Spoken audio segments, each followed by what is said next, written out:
India's bowling and fielding, wow, catching was terrible. I think there was a real calm to that entire test match by England. There's been a lot of talk about the whole Bazball setup and the way they play. And look, I think their intent was still there, but I think they've learned a lot of lessons. If you've got Jofra Archer as an option to select, and hopefully Mark Wood is fit as well, I don't think he'll play any part in this series, but hopefully he's fit for the Ashes series. Then I think, looking at those 5 fast bowlers, plus a Stokes, plus maybe a couple of spinning options to come to Australia, I think that looks a lot more potent. Hello guys, welcome back to Beyond 23 for a bit of a debrief. This England test match versus India. Michael Clarke here with you. Wow, what a test match. Talk about the roller coaster ride. Certainly from an India's perspective of emotions. The start they got after being sent in to bat, I think they would have been certainly surprised with conditions. Yes, there was a little bit of movement in that first session on day one, but the sun was shining on all 5 days. The wicket was beautiful for batting. There wasn't too much grass on the wicket at all. And if anything, the wicket probably got better as the test match went on. Batter's paradise, really. To see so many hundreds scored obviously tells you it was a great strip for batting. I think both teams, certainly their top orders, did very well. Just looking and thinking of, I guess, areas for India to where they obviously could have been better, but more importantly, because it's the first test match of the series, I think the vision's got to be about how do we get better, how do we win the next test match. It's learnings from the first test. I think that's the right way for them to be trying to approach test match number 2, which I think got about 8 days off now between test matches to work a few things out, plan well, have a think about the 11 that take the field, see how Bumrah pulls up, that type of thing. Let's obviously give credit where credit's due as well. England, absolutely brilliant. I think there was a real calm to that entire test match by England. There's been a lot of talk about the whole Bazball setup and the way they play. And look, I think their intent was still there, but I think they've learned a lot of lessons, certainly in the way they're batting. I think their shot selection was so much better than what we've seen. I think their time to push the game, they read really well. The time to see through a Bumrah spell or a new ball spell or a period just before lunch or a period just after lunch. I think their batting has come a long way, and I think they're probably, if they can play how they just played in this test match batting wise, if that's their Bazball theory or plan, I think they're going to have a lot of success. I think they got it spot on this test. They read the conditions well. I was surprised Stokesy bowled first, to be honest. I thought with the sun being out at Headingley, I thought he would have batted just to put the Indian batters under pressure and to show their intent or his intent. But at the end of the day, you win the test match. The wicket did get better to bat on. It looked like they could have chased another 100 runs. So he made the right decision. He got the result they were after, and I just want to make sure we're praising England for a wonderful performance. I think it's very easy to focus on the opportunities that India miss with both bats and ball, and particularly in the field. But I think you've got to pay respect to the way they chase that total. A record chase for them as well. Did it comfortably. Ben Duckett, outstanding in both innings, really. 60 odd in the first. 149, I think he might have got. I think I wrote that down somewhere. 149 in the second innings. What a brilliant performance. And again, he's probably a good example of a player that I think he's always played with intent and looked to score. And I think he was really caught up with the whole, what this England team was trying to do. I think he's found that middle ground. If he plays the way he batted in this innings, and you're not going to make runs every time you bat, but he knew when to accelerate. He knew when to put pressure on the bowler. He knew when to back off. He knew when to leave the ball off someone like Bumrah and get through that spell. I just think he got it perfect in this test match, as did England with the bat in that second innings. That's a brilliant run chase. So congratulations to them, well done. And now they put India under a lot of pressure. I think looking at England, I'll stick with England for the moment. Looking at England's bowlers, I think they got better in the second dig. I think they fought extremely hard. Getting wickets through the top order was difficult, and for both teams. But I think there was some times England's attack, and again, my mind is thinking about the Ashes next summer. This England attack coming to Australia, how they're going to beat, how they're going to take 20 wickets. Can they beat Australia? So my mindset's thinking about that. They looked a little same, I think, certainly against India's top order or order batters. And I don't think the spin probably had the impact that they're hoping for. But Jadeja didn't have, too much impact either. So I'm going to probably put that down to conditions. I think they bowled better in the second innings. And I think what they did do well, England, is when they got a breakthrough, certainly with India's middle order and tail, they just went hard. Their execution was perfect. They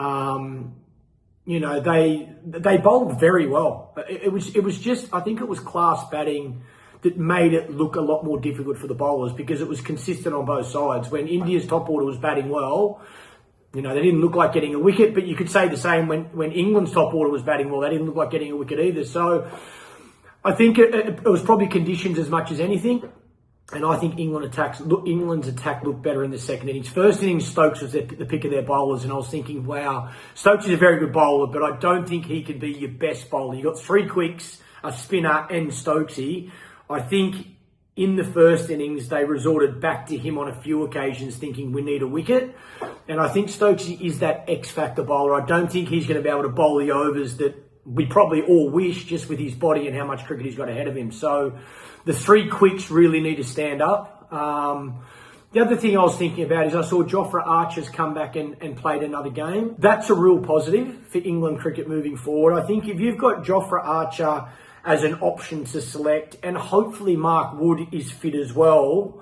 I don't think he'll play any part in this series, but hopefully he's fit for the Ashes series. Then I think, looking at those five fast bowlers, plus a Stokes, plus maybe a couple of spinning options to come to Australia, I think that looks a lot more potent. So, again, you can't criticise the England attack because even though they might have struggled against India's top order, when they got a sniff, they ripped the middle order and ripped the tail apart. And I think that was defining. I think that was significant in both India's innings. They should have scored more runs, but England's bowling didn't allow that. And I think that played a huge part in winning this test match for them. So I don't think you can be too critical on that. India, well, I think they're batting in both innings. They should have made more runs. They were in a wonderful position. I think the middle order and tail just let an opportunity slide. And against England in their own backyard, you can't afford to do that. I think when you've got the foot on the throat, you've got to make the most of it. And let me also say, winning in England is extremely hard. They're a very good team, like every country. You play India in India, they're hard to beat. Play Australia in Australia, they're hard to beat. England in England is no different. They know those conditions so well. They adapt so quickly to them. Just changes of even first innings to second innings, the way they went about scoring runs, that they made little changes that I think you could certainly see in the openers and the way they played, were significant to reading conditions, assessing conditions. What do we get right in the first innings? What do we get wrong in the first innings? Let's make those changes. So India's bowling and fielding, wow, catching was terrible. Nobody means to drop catches, so I don't want to be too hard on anyone, but it wasn't just the catching. It was the ground fielding, some misfields on the boundary, lack of energy at times in the ring. No one sort of trying to create that, how do I change the game? Can I get hold of that one-hand catch? Can I create a run out? Just things like that in the first test of a series with this young Indian team. I thought there would have been a lot more of that enthusiasm and energy. I think energy is the right word. The catching they've got to work on. Now, Headingley's not the easiest place to see as well. Visually, it can be quite difficult in the slips particularly. So picking up the ball, the speed of the ball, the height as well. But England in general is a hard place to catch. You go to places like Lords and that ball, it actually wobbles as it's coming to you. Or once it pitches and goes past the wicketkeeper, it can swing and move. So from a wicketkeeper's perspective, and certainly slip fielders, you just have to do so much practice to grab hold of those opportunities. I think that's one of the areas India will be working very hard on, to make sure they're not giving good players second and third chances, because that's very costly. And it was in this test match, there's no doubt about it. Bowling wise, I don't want to be hard on any individual, but I think they've got to play Kuldeep Yadav. I think it's an absolute no-brainer. I think he's a wicket taker. I think he would have offered a lot more than what we saw the attack did in this test match. I think Bumrah's a star. He's leading that attack, but the other two fast bowlers, medium pace. I'd say the other three fast bowlers, yes, at stages bowled well, but I think they need to find more ways at trying to take wickets, more options, and then their execution's probably got to be better. Jadeja didn't have the impact that I thought he might have, particularly in the second innings. I thought there was a lot of rough to the left-hander. I thought he bowled a little bit straight. I thought he could have went a bit wider into the rough. And even to the right-hander, utilise over the wicket into the rough, round the wicket, skidding on, looking for that LBW in front of the stumps. I just think Kuldeep Yadav would have been a huge wicket-taking option for India in this test match. I was surprised they didn't pick him. I think they have to pick him for the second test. Now they can go two spinners and keep Jadeja, or they can go one spinner and don't pick Jadeja and go with Kuldeep. I think at the moment, and I think India's done this for a while, they care so much about extra batting or stacking the batting deep, and they're willing to risk picking the number one spinner to do that. So they're trying to have the cake and eat it. I think to win in England, you've got to look to take 20 wickets. That's got to be the first thing you think about as a team is, how do we take 20 wickets to win the game? Once you've got your bowling attack that can do that, then I think you can pick the other guys around that. And I think they might have missed a trick in that first test match. I really think Kuldeep's ready. Give him a chance. Yes, he might go for runs, but he can take wickets. He can bowl his opposition out in the second innings. He bowls out the back of the hand. He's confident. He's at the top of his game. So I'm really hoping they make that change in the second test match. Who for? That's completely up to them. Conditions should dictate that. Is it a medium pacer or is it a spinner? Should be based on what they see in front of them. But I think Kuldeep's definitely got to come in to that starting 11. A bit of talk about Sebastian. I think you've got to keep the face stick with him. He looks so talented. He's got all the shots. It's his first test match. Cut him a little bit of slack. I think he'll come good. I think the top order batting was very good. What did they make? 500s. 1, 2, 3, 500s from India, and they lost the test match. It's unbelievable. Shubman Gill's 100, fantastic in the first innings. Rishabh Pant, 100 in both innings. What can you say? I'm not surprised. I watched that last 100 he scored in the IPL, and he just hit the ball so well. He loves playing Test cricket. It's a format he's probably best at, and he showed that. Class batting, brilliant intent. Again, picked his time. Absolute star, Rishabh Pant. So very happy for him. KL Rahul looked awesome in the second innings. Again, first innings, I thought he looked really solid and was unlucky. And you could see the disappointment on his face when he got out, because he knows he's batting very well at the moment. And Jaswal as well, young superstar, left-hander, aggressive, played beautifully in that first innings to make 100. So I think the top order's doing a wonderful job for India. I don't think they need to stress about that. It's just trying to get the right attack to take 20 wickets. And then also, even when you get off to a good start, I think that, you come in with 250 or 300 on the board, just that middle order and tail, they've got to find ways to turn what do they make in the first innings? A 470, that could have been 550 comfortably. And second innings probably more so, 364, they probably wanted, I reckon they wanted a 420, 430 lead, because they had so much time in the game. They probably still could have had a 420 lead and had even 5 overs at England the end of day 4 to try and pick up 1 wicket, give Bumrah 2 overs or something like that. But yeah, to throw their wickets away and to only make 464 in the second innings, I think that was defining. Still a wonderful run chase though from England. They had to bat beautiful. They had to set it up. They had to start well, and they did. No wickets at lunch. No wickets overnight firstly. Then to get to lunch, I think that sets the whole day up. And then they just played naturally with freedom and batted beautifully. So Yeah, like I say, Ben Duckett, man of the match, outstanding. And I like that he got man of the match. I know Rishabh Pant got 200s, but to me, it's about winning. The team that wins a test match, I think player of the match should come from, or man of the match should come from the team that wins. And I think he's 140 in the second innings. Wow, that was unbelievable.